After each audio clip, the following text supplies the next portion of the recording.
Hi. Hi everyone, my name's Jenny and I'm part of the Awaken team, and tonight I'm going to be interviewing Emma about her faith journey so far as part of our campfire chat. I think Emma, to start off with, actually, people don't really know you. It might be just good for you to give us a bit of information about what brought you to Taunton. I know that's kind of the end of your story, but I think sorry. Or start wherever you want. I mean, if you'd like to. I guess that's just a short answer because it's just a God thing. Like I felt like God was uprooting me from where I was, and I had a couple of friends saying, come to Taunton, come to Taunton. So that felt like God's confirmation. So I just went with it. Yeah. But yeah, it's been a bit of a weird time because I moved having not planned a job or anything, hoping that Jesus would just kind of provide those things, and he has, but it's just been quite stressful and scary and uncertain in COVID times and everything. But that's what happens when you jump in the boat and try and step out the water. Yeah, definitely. Okay, I'm sorry if that question threw you, because I thought it'd be good to do a bit of introduction to why you're here. Well, people won't know you at all because you've moved to Taunton since COVID. So when we were last doing events in person, you weren't around. But yeah, I think it's a good time for people to kind of see your face and know that you're part of our community and you're local. Yeah. Okay, so yeah, it'd be really great, I think, to start off with, just to hear about kind of, what you thought of God before you became a Christian, and kind of what your life was like before you met Jesus. If you're happy to talk about that. Sure. Yeah. So I was not brought up in a Christian home. My parents were not Christians. I had a slight Christian influence. My grandmother was a Christian. She was a Billy Graham convert in the 60s. So occasionally I would go to Sunday school with her. She kind of dragged me along, but I think it was very clear that the Sunday school teacher didn't really want me there. I think I was one of the naughty ones. So yeah, I didn't have faith growing up. My mum was quite spiritual. My parents divorced when I was 2 years old, so I grew up in the two separate homes. And my dad is very, very strong atheist. We can't even have a conversation about faith. It's very, very difficult. But my mother was quite open to a lot of things. So we had a lot of interesting things around the home, like crystals and Buddhas and, all kind of other kind of idols and symbols and things around the house. So she was open to lots of things, but I don't think she ever really went down the Christian path. We would go to church on Christmas occasionally, but I didn't have a faith upbringing. And then my mother got ill. She got cancer when I was 9. My brother was 7. And she was told that she wasn't going to survive. I think they gave her 6 months to live or something. I mean, I was 9. I didn't really understand it, so I didn't know at the time what was happening. But she actually managed to survive, which was amazing. And then fast forward a few years to I was about 16, and her cancer had started to come back. It had come back a few times. And my mother and me particularly, we decided that we would turn to God. And my grandmother kind of encouraged that a little bit. And we started going to some classes in our local church. I think they were called confirmation classes or Faith Explored or something like that. I can't remember what it was called. So we started doing that, and I actually then got confirmed into the Church of England when I was 16. Mm-hmm. But I didn't know what that meant. I didn't have a faith. I think it was just right, my mum's ill and we're exploring this avenue because it's not looking good. And then roll forward a couple of years when I turned 20. So mum just got progressively more ill. And then when I turned 20, she actually passed away. So she got extremely ill towards the end. And I think it was at that moment where I was kind of okay, I never really had a faith, but this has just confirmed to me there is no God. He wouldn't have let this happen if there was a God. So yeah, I kind of that just sort of confirmed my atheism, and that's kind of how it was. not fun. Yeah. Okay. And then so how did you move on from that? So what happened next? So then I carried on. So I was at university at the time when she passed away. A few of my lecturers were sort of saying to me like, "Oh, you don't have to carry on, Emma. You can take a year out, you can defer, whatever you want to do." And I was like, "No, I'm not stopping." And to be honest, I think if I had stopped and given up, I probably would have gone to pieces, because I think my degree was like the one thing that kind of kept me going and gave me a bit of purpose through the grief and everything. So yeah, I trained to be a teacher. I finished my degree, and then I graduated, and I don't know how. I actually did quite well. I don't know how I managed it. And then I managed to get a job. I couldn't get a job in the Southwest at the time. So I decided I needed to get away from the UK for a little bit. So I applied for a job out in Dubai in the Middle East, and I moved out there. That was in 2012. That was. So moved out to Dubai, which is a very, very very Muslim place. Yeah. And I went out as a very strong atheist, and I didn't want to talk to anyone about God, and if they tried, I really wasn't very nice to them. You can imagine me being very horrible. It's hard to imagine. Okay. Yeah. So right. So you were in a Muslim environment, away from home, and you were really guarded about anything spiritual. Yeah. But then I think you said that you ended up exploring as well. Did you? Or yeah. So Yeah, well, I was out there for 4 years in the end. I only went out for 1 year, but I loved it so much that I stayed longer. So yeah, the first year was really, really, really tough for me. It was a complete culture shock. When you grow up in Devon, I mean, this was, 10, 15 years ago now, and I wasn't used to anything other than my own culture at all. So that was really, really tough. And then obviously the faith aspect as well. It was a very strict place. So I had a lot to get used to very, very quickly. But as time kind of went on, I just kind of started to like the culture a bit more, and I started to make friends with the teachers, the other teachers in school who were Muslim. A lot of the children that I was teaching were Muslim, and I got on really well with their parents. And then in the end of my second year out there, I met and fell absolutely madly in love with a Muslim guy. And all of these things kind of put together, and people started speaking into my life about, "Oh, you didn't find God in the UK, but maybe that's why he's brought you out to the Middle East, because you're supposed to follow Islam." And I had all of these people speaking into my life about Islam, and after a while, it kind of wore me down. So I decided to start looking to Islam. So I started asking questions. A lot of the Islamic teachers that I worked with, I guess it's like with Christians, like they get excited when somebody wants to know about Islam. They're like, "Oh, I'll tell you everything." So yeah, they were very happy to help me, lead me in the right direction. They gave me all sorts of resources. One of the mums of the children that I taught actually went and bought me a Quran, an English Quran, because I think you've got to be careful with the Quran with the translation. So she was like, "I'll get you a good one, don't worry." And I had my abaya and my hijabs, and I had everything. I sort of had all of the things I needed to take those steps. But it was like there was something deep inside me that was stopping me from actually like doing it and actually practicing. So yes, I had all of the things, but I didn't actually go any further. Yeah. Yeah. Okay. And then, so how did that sort of come to an end? So I was in my 4th year out there teaching, and there were 2 schools out there that were just amazing British schools, and I really wanted to work in one of them. They paid almost double what I was getting. And I kind of was quite driven in my career at that time.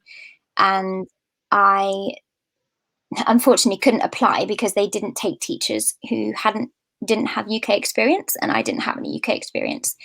So I was living with my Muslim partner at the time, and I just decided I'm just going to go back to the UK. I'm going to teach for a year, get the experience that they need, and then I can come back. And then we were just going to start our lives together, basically. So I moved back home. That was in the summer of 2016. And I got a job, luckily enough, back here.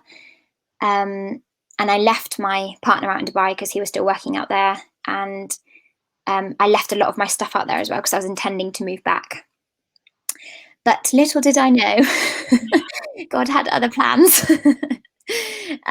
So I'd been home for a couple of months, and I started to notice somebody on Facebook who was the daughter of one of my mum's best friends. She's called Becky, and she had started evangelizing like crazy on her Facebook page. She was always posting like written posts, videos, everything, and it was extremely irritating. I was just like, this girl is nuts. Like, what is she doing? So yeah, I almost deleted her. I actually went to block her and delete her, but she started doing these paintings, and I was like, oh, I'd quite like a painting. I don't know why. So I messaged her and asked her to do a painting for me. This is so weird. And then we got onto the topic of religion, and I just started asking questions, and she was like, why don't we meet up? Because it seems like you have a lot of questions. And I think at that time I had kind of convinced myself that Islam was the right way because I'd been convinced. And even though I hadn't actually taken the necessary steps to start that journey, I was on that path, if you know what I mean. And because Christianity before hadn't done anything for me, I was like, well, I don't want to go back in that direction. But anyway, she was quite persistent. So we met up. I went round to her house. And I'll never forget that day. When I got there, she had prepared like a little postcard for me. And she'd written, I can't remember what she wrote, but it was exactly what I needed to hear, and it confirmed a few things that I was questioning. And then we had this huge conversation. We chatted for hours, had cups of tea, endless cups of tea, and I just knew when I was talking to her that this, whatever she was saying, it was true, and whatever she had, I wanted it and I needed it. And we talked a lot about the differences between Islam and Christianity because she'd also dated some Muslim guys, so she knew quite a lot about Islam.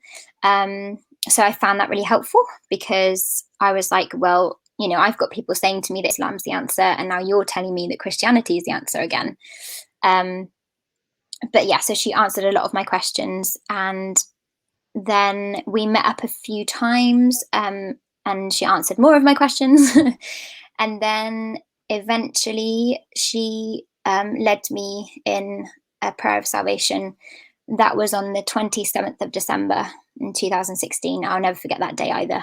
I just remember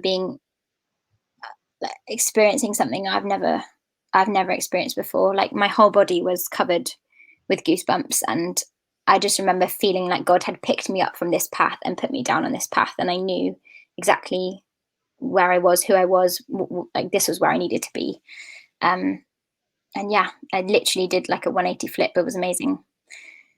But yeah.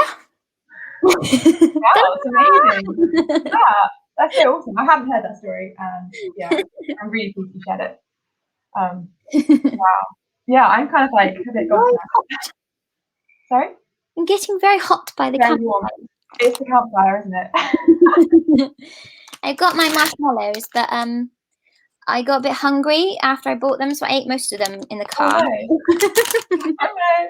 Well, I was going to wear a bubble hat, but I didn't break through from the other room.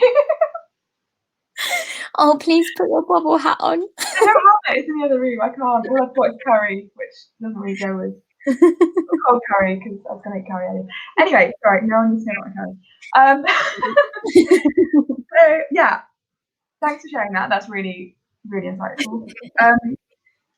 So yeah, I suppose it'd be really great to hear about kind of how your life changed as a result of that, that confirmation. prayer that you took, and yeah, and just where God's taking you recently. Yeah. So obviously that was just over 5 years ago now. So I can't believe it's been 5 years. That's ridiculous. So the first thing that hit me when I became a Christian was I needed to leave my partner. And that was, apart from losing my mum, that was probably the hardest, most painful thing I've ever had to do. And I had a lot of people in my life who weren't Christians, my family and other people kind of like, why do you need to break up? This is the man that you want to marry. They couldn't understand it. They thought I'd gone insane, to be honest. But I just knew that if I was going to go down the path of Christianity, and I knew I was, because I'd already experienced God and I'd met Jesus and he'd already begun changing my life. I knew that I couldn't marry a Muslim. I just knew it wouldn't work. And God didn't want that for me. He specifically told me that he wasn't for me. So I kind of went on a very, very hard, very painful journey of leaving my partner, which was horrible. And then at the end of that year, so this was 2017 in the summer, I finished my year of teaching, and I just felt like I needed to leave teaching. And I think I was talking to a lot of Christians at the time, because I know that the Bible says, I can't remember where it is, but something about when God calls you, normally you're already where he wants you to be, or normally you're doing what he wants you to do already, and to kind of stay where you are. So I had quite a few people speaking that into my life, you're in teaching, it's a great career, I'm sure that's where God wants you, kind of thing. But I just knew deep down it wasn't, and I didn't feel peace about staying in teaching at all. So I left that summer and I totally surrendered my career to God, and I didn't have a clue what I was doing. As I said, my friends and family already thought I'd gone mad. I think my dad actually wanted to lock me up in a padded cell at one point. He wanted to rescue me from this weird cult that I joined. But yeah, so I surrendered my career. And then a few months later, so I was unemployed for a couple of months, and I hadn't been unemployed since I was about 14 years old. So, that was really quite tough, because I was a bit, I need to trust God, but also this is really scary. And then God led me into a position at the Christian media company called God TV, which some people may have heard of, which was really random, but they're based in Plymouth. So I actually worked at God TV for a year, which was an amazing, it was an amazing experience, and it completely rocketed my faith. I was praying for people all day long, and I'd never, I didn't really have a prayer life, but it was something that God helped to sort of progress my own faith, and it was amazing. And then towards the end of that year, so that was 2018, I felt like God was leading me to do an internship with HTB, which is it's actually the plant that's in Brighton, because they do quite an intense internship called the Leadership Development Year. And you do 3 things. So you do an area of ministry. So I helped to run the Alpha course. And then you do theology. So we did a year of foundational theology. And then we also did, what was the other part? Mission, theology. Oh, leadership training. So we just did leadership sessions as well. And it was absolutely incredible. Really, really amazing year. Again, just my faith just rocketed again. But the end of that year, so this was 2019, we had the opportunity to go out to Hong Kong, and we went to Jackie Pullinger's ministry. If anyone watching hasn't read Jackie Pullinger's book, Chasing the Dragon, put it on your list before you die, because it's an amazing book. And when you read the book, you kind of go, oh, this stuff's not real, or it will raise your faith. But just know that when you read it, it's really, really real. It was an amazing trip, and it just, I experienced things out there that I've, never experienced.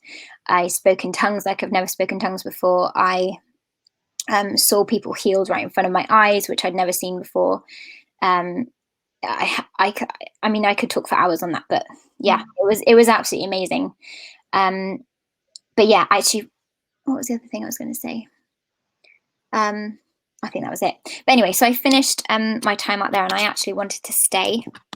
And I thought God was saying to me that you're going to come back out to Hong Kong in September and do a year out there with them. And that's where I wanted to be. And I told myself, right, that's what I'm going to do. And I had a meeting with the leaders out there before I left. And one of them was very, very direct and almost bordering on cruel. But well, no, it wasn't her. I know it was Holy Spirit now, but she had a very direct word from God and just said, you're not supposed to be here. You're supposed to be back in Brighton for a bit longer. And it like hit me so hard because I was like, but this is where I want to go, but God's telling me no, or not yet, or I don't know what the answer was. But that was really hard because, yeah, that was kind of a sacrifice. Like, again, right, Lord, it's not my will, but yours. But yeah, really, really difficult to hear no when you want something so badly. So then I did another year. I just worked full time in Brighton for a year because he told me to be there for a year. And then obviously COVID hit. So that was fun. Yeah. But again, I just felt like I was right where he wanted me to be. And then towards the end of, so last summer in June time was when I started talking to a couple of people about moving to Taunton. It just felt like the right time to move. And that's what happened. So I moved down here in September, October time last year. And yeah, that is basically a summary of the last 5 years, Jenny. That was great. I need some ice. I'm like on fire here. Ice? Oh no, it's fire. You sit back in the fire as you close. I'll sit back here. I don't know what else to ask you really, because I feel like you've just given like a really good overview of like, what God's done in your life. Quiz me, Jenny. I want questions. I suppose I would be really interested to hear more about your time in Hong Kong. Is there any particular stories that you want to share from that time? Because I mean, I'll be honest with you, confession time, I've not read the book. I need to read it.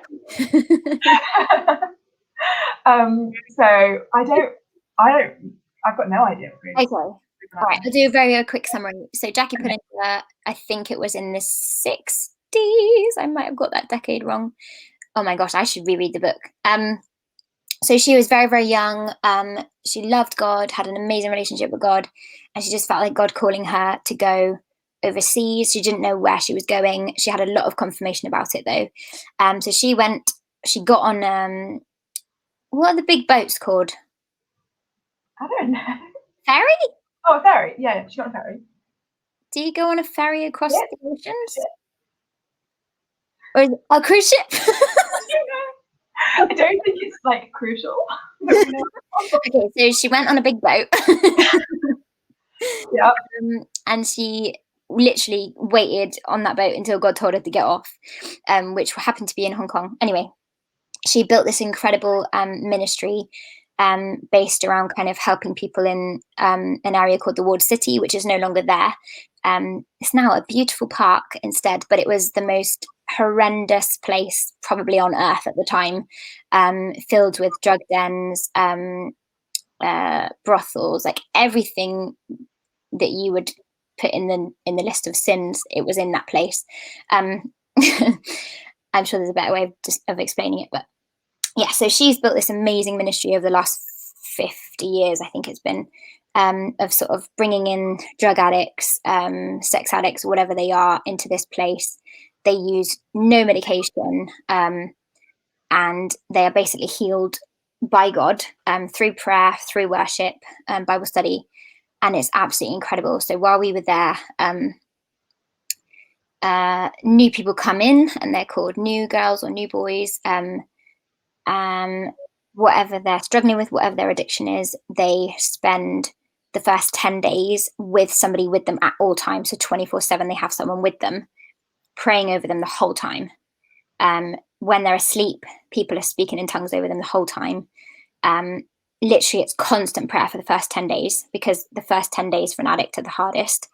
And then they kind of come out of that phase and they kind of join in with the rest of the people, but they're still quite monitored.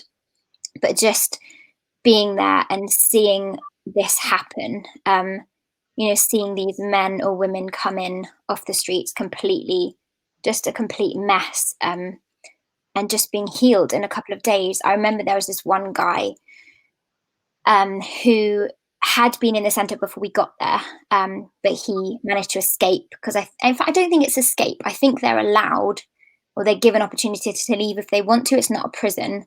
It's their choice if they want to leave. So he had left, and while gone, he'd got into a mess with drugs again. And whilst he was high and off his face, he'd poured bleach all over his head and his face.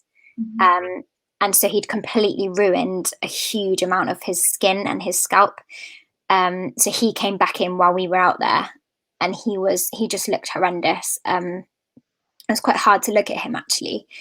And he was somebody who was quite image obsessed before. So it was really, really hard for him to see the state of his face and his head.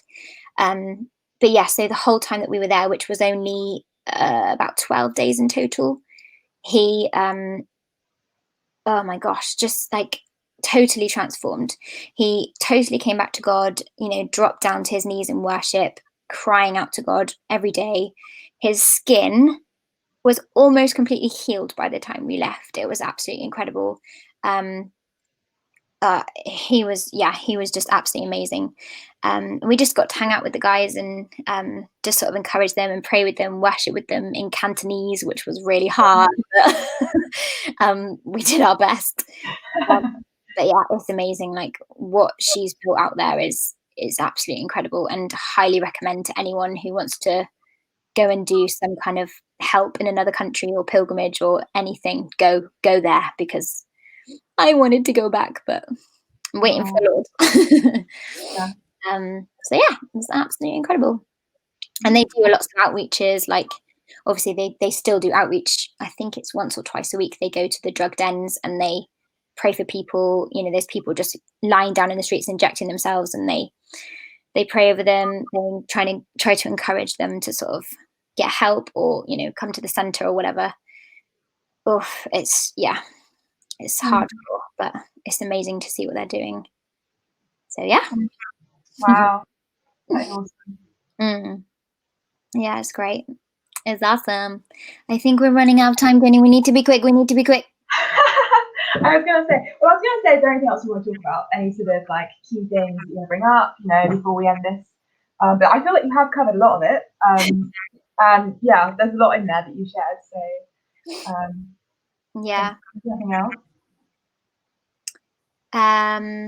You don't have to think of something. I'm not trying to. Yeah, I think I mentioned everything. The only thing I forgot was when I was working at God TV, before I kind of made the decision to move to Brighton to go to St. Peter's Church, I realised one day that there was one of the main roads that I drove to and from God TV. One of the roads that I used was called St. Peter's Road, and I really, really felt like God was saying, you needed to go to God TV. Like, it was on your journey before you went to St. Peter's. I can't really explain it, but yeah, it's just like God's kind of been very good at showing me what the next step is, and like sometimes it's right at the last minute, but he always comes on time with a confirmation or a word or something, and he's just been amazing at guiding me. That's awesome. Sometimes it's really hard to be patient and wait, but he will tell you what you're going to do. Yeah. I think that leads like quite well into the last question, which is just, if you were 18 again, what advice would you give to someone else? Or wait, I think I might have butchered that question. What advice would you give to an 18-year-old? I think that's a better way to say the question. I'm sorry. I was going to say, I'd quite like to be 18 again. Actually, I don't think I would, because that was quite a hard time. I like my skin from when I was 18. Yes. Oh, yes, that's true. I had less wrinkles at 18. Yeah. Anyway, sorry. So what advice would you give to an 18-year-old other than to wear SPF? Sorry, I'm upset. Oh my gosh. I think I am going to be greedy and give two pieces of advice. The first one is probably one of the key verses that's got me through the first 5 years of my faith journey, was Proverbs 3, verse 5 to 6, which is obviously a very well-known verse, but trust in the Lord your heart with all your heart and lean not on your own understanding. In all your ways submit to him and he will make your path straight. And just the second part of that verse, like, in all your ways submit to him. Submit your career, submit your relationships, submit your sexuality, submit your illnesses, submit your missions, submit your desires, whatever it is, you have to give it to him. Otherwise he can't work and he can't have control and he can't do his will. You know, when I met Jesus, I realized I've been doing life for 26 years my way. And even though it looked amazing on the outside, I was pretty empty on the inside and had this huge void, which I didn't know was a God void, but obviously it was made even bigger when my mum died. That was a huge void. And I was filling it with all these things, you know, alcohol, partying, other stuff. And yeah, I was doing it my way and it didn't work. So as soon as I met Jesus, I was like, right, I'm going to jump all in. And that means I have to submit everything to him, because I don't want to do it my way anymore. I want to do it his way. And if he's not in something, so I don't go to a job interview or even apply for a job if I haven't heard something from him first.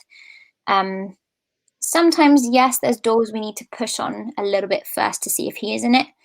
But I think, I don't know, for me personally, I like to know before even that it's kind of come from him.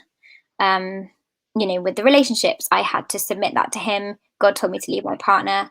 And I know now that it was the right thing to do. It was probably the hardest, most painful thing. But he has to sometimes take us through the valleys to get us to where he wants us. And, you know, he knows best. He's got the best plans for our life. But we have to submit to his will to actually see what those are. And the other thing is about social media. I came to faith because my wonderful friend Becky was brave enough to use her social media profile to evangelize and to tell people about her amazing life with Jesus. And since then, I've been trying to do the same thing. I make it very clear on my Facebook page, on my Instagram page, that I'm a Christian. And I don't evangelize as much as I used to because I wasn't as sensitive when I first became a Christian. I think I kind of went in full pelt, like everybody needs to know this, and was probably a bit too loud and a bit too insensitive. So I kind of do it a bit quieter now in the background, but I still get people message me, people that I haven't heard from in years, you know, oh, can you tell me a bit more about, you know, this God stuff that you keep talking about? And I wouldn't be here. I wouldn't be a Christian right now if she hadn't shared those things on Facebook, because I wouldn't have known. So yeah, I think that's my two, like, submit everything to him. Literally every decision you're going to make, submit it to him first, and use your social media profile if you feel called to. I just think it's important that, you know, that's a huge part of displaying who we are. And if it doesn't display that we are following Christ, then what is it displaying? That's just my opinion, but nice strong opinion. Well, yeah. Thank you so much. I didn't hear you say it again. Oh, I think that's great advice. I'm not very good at following it though. I need to listen to you. But no, really great advice. Okay, I think that's it. All I want to say is, I can't remember what I said at the beginning. Obviously, we're not recording this live. We can't answer questions live. Did I talk about this at the beginning? Yes. No. I don't know. So basically, if anyone has questions for Emma, or me, or anyone else in the Waking team, definitely feel free to contact us through social media or our email address, and we can pass on your question to Emma and she can get back to you. Because I know obviously normally we record this live and people can submit questions in real time and then I could have asked Emma, but because we're not doing that, we do want to just make it clear that, yeah, you can still get in touch. And the other thing to say is that we'll be back next Monday at 8:30 for another campfire chat. I don't know who it's going to be, but we'll announce it at some point. So wait for that. Oh, there's sound. So yeah, I think that's pretty much it. Cool. Well, thank you for that, Jenny. It was lovely. Well, you did all the work. I asked like 4 questions and one of them I said it completely wrong, but there we go. Okay, well, thanks for watching, everybody, and we'll see you probably not again ever. You never know. Might be like that. Anyway, thanks for watching, everyone, and I hope you have a lovely evening. Yeah, bye. Bye.